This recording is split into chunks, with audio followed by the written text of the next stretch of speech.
A Day in My Life as a Seafarer Working on a Luxury Cruise Ship.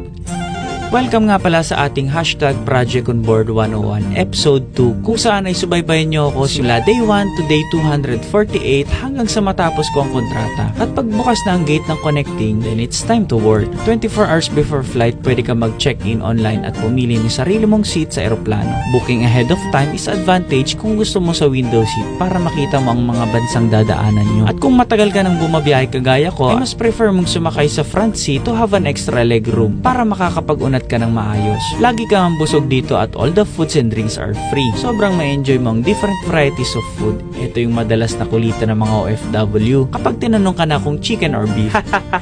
Pwede ka din mag-order ng mga hard liquors or wines para meron kang pampahimbing matulog sa biyahe.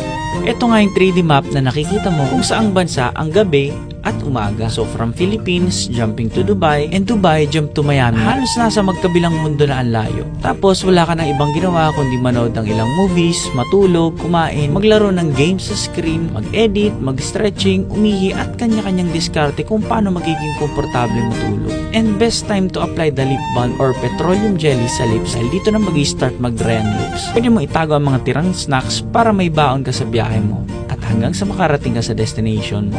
Stay tuned mga boss, ipagpatuloy natin sa episode 3.